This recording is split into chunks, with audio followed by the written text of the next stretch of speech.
So we are starting Chapter 7. Chapter 7 is dealing with area between curves or area between graphs. We've seen definite integrals before. We know that this is area related. We've been using this since Chapter 4. But now we have a more specific formula where we're not going to no longer have to deal with negative values when we put into this formula. We're going to be guaranteed a positive value as area should be. So here's what the formula says is, let's say we want to find the area of a certain region. We're going to be identifying its left bound. We're going to identify its right bound in terms of its x value. We're going to identify the graph that's sitting on top for that given region. And then we're going to identify the graph or the function that's sitting in the lower region. And then we're going to subtract those two. And once we get it into this form, then we'll just make the calculator do the work in terms of finding that value for us. Okay, so let me go through the steps and then we'll look at some examples. The first step is we're going to be finding the intersection of the bounds by setting our equations equal and solving for x. Sometimes the problem does not present us what the bounds are, so we're going to have to find the bounds ourselves. And algebraically, we're going to just solve for x after we set our two equations equal. The next step, we're going to identify the graph, the top graph and the bottom graph. We're going to set up using area using the integral notation. Once we have the bounds, the lower bound will go in the x sub 1 position. The upper bound, the higher value, is going to go in the x sub 2 position. And then we're going to plug in the calculator, and I will show you each of the calculator and the buttons to press to get to those calculations to show up. Okay, so here's example 1. Find the area between our two graphs. So the two graphs is x squared minus 11, which is this parabola here, and the linear graph 2x minus 3, which is this here. Right.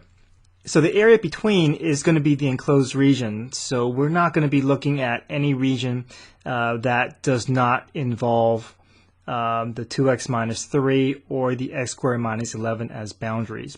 So we're basically just going to ignore the x and y axes. Those are not going to provide boundaries for us. So if we just think of the boundary as the line and the curve, then it's going to be this this region that we see here, ignoring the x and y axis. Now, so the first thing we do is we're going to try to find the intersections that are going to be used as bounds. So we're going to take our two equations, x squared minus 11 and 2x minus 3, and we're going to set them equal to each other. So what we're going to do is, once we set them equal to each other, then we want to bring everything over to one side, set our equations equal to 0, and then we can follow our rules to factor and solve. So I'm going to subtract 2x from both sides. I'm going to add 3 to both sides, move everything over to the left side, and after that we get x squared minus 2x minus 8 equals 0. After we subtract the 2x and after we add the 3 over. So this factors, multiplies to be negative 8, adds it to be negative 2. We have x minus 4 and x plus 2. Once we have our factored form, we can solve for x. So x equals 4, x equals negative 2. So once we find our solution to our equation, these are going to act as the boundaries for our integrand. Okay, so negative 2 will go in for x1 because that's the smaller value, that's the left bound. And then the bound on the right, the 4, is going to go above in the x sub 2 position. Okay. Now we talked about how essentially we are treating this as adding infinite numbers of rectangles. So as a representative rectangle, we just can connect from one boundary of the shaded region to the other boundary of the shaded region. So if we think of this as a representative rectangle, right? Because we have these infinite numbers of rectangles of all different heights that's going to span from one end to the next. The representative rectangle is all going to have a top graph of this 2x minus 3 and the bottom graph of this x squared minus 11. So the top of the rectangle is sitting on the 2x minus 3, so that's going to go in the top graph location. Once we have the top graph identified and plugged into its appropriate location, then we always follow that with a minus parentheses. All right. So here's where students run into trouble, is forgetting to put either a minus sign or forgetting to put a parentheses. When we put the bottom function in, we're always going to protect it with the parentheses so that we're able to tell the formula the need for distributing the negative through. So the bottom graph, or the bottom of the rectangle, is sitting on the curve, and that curve is the x squared minus 11. That's the bottom graph. So integral from -2 to 4, top graph minus the bottom graph. And now we can just, if we want to do this by hand, we would expand this out, combine like terms, apply power rule, and then we plug in upper and lower bound. But we're going to make the calculator do the work for us. So if you're using a graphing calculator, you can find Math 9 on your calculator. I'll show that step to you. So in your TI-84, you're going to hit the Math button. Okay, so if you do Math 9, you can scroll down to 9, which is the FN integral feature, or you can just hit the button 9, and that will take you directly to that feature. Now this is going to show up, which is going to match exactly with the form that we have in front of us.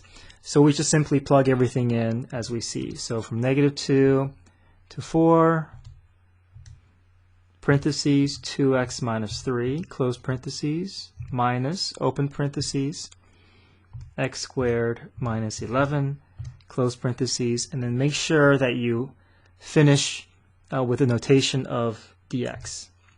Okay. So now we hit enter, and we get 36.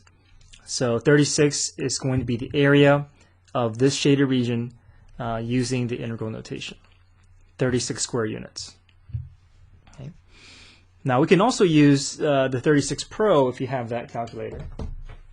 So using the 36 Pro, you're going to go to second, and then there's a e to the exponential function e, but you see that when we do second, we're able to reach that blue notation there, the integral notation. So you do second e, and then the same notation shows up, and you plug everything in the same way that we did before. So open parentheses to x. Now the x button is going to be right here. It's going to be next to the 4. So 2x minus 3, close parentheses, minus, open parentheses, x squared minus 11. Close parentheses. Dx is already there for us. Okay, and we also get 36. Okay. Now there's a third option, and that third option is using the online calculator. So if you Google online definite integral calculator, I'll also have this sheet attached to this worksheet.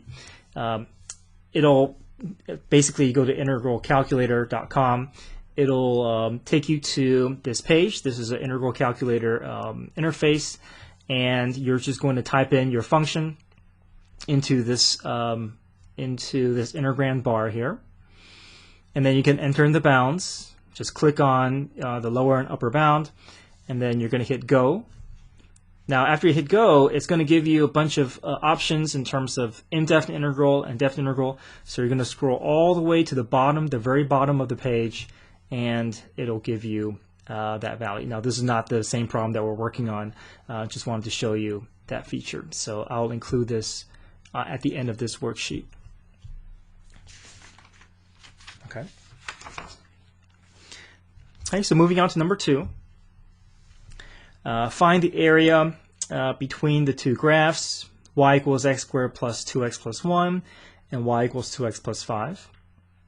First things first, we're going to find our boundaries. So to find our boundaries, we're going to set our two equations equal to each other. Again, just like before, we're going to bring everything over to one side, set equal to 0. We get x squared minus 4 equal to 0. Factor that, we get x minus 2, x plus 2. Solve for x, we get 2 and negative 2. So those are our integral bounds. Okay. Our shaded region is here between, again, the linear graph and the curve.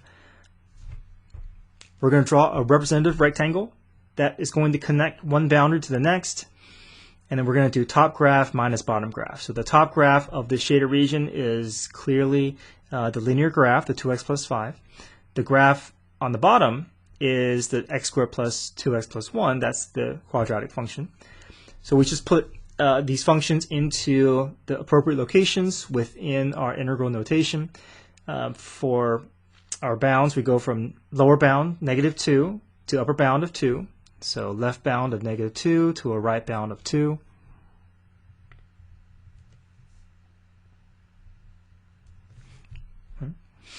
And then our top function of 2x plus 5 minus parentheses, bottom function. Make sure you put your bottom function in a set of parentheses because the minus sign has to distribute. If you leave out the parentheses, then it's going to throw your answer off.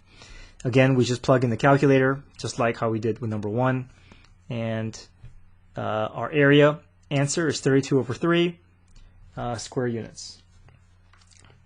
So on the calculator, you can always convert a decimal to, let's say your answer came up as 0.5. You can always hit that fraction to decimal button. That'll convert it to a fraction. Same thing on the graphing calculator, but with a different location here. Let's say I had 0.5 and I want to convert that to a fraction. You do math, fraction, so math 1, and that will convert your decimal to a fraction. Next video, we'll complete this worksheet.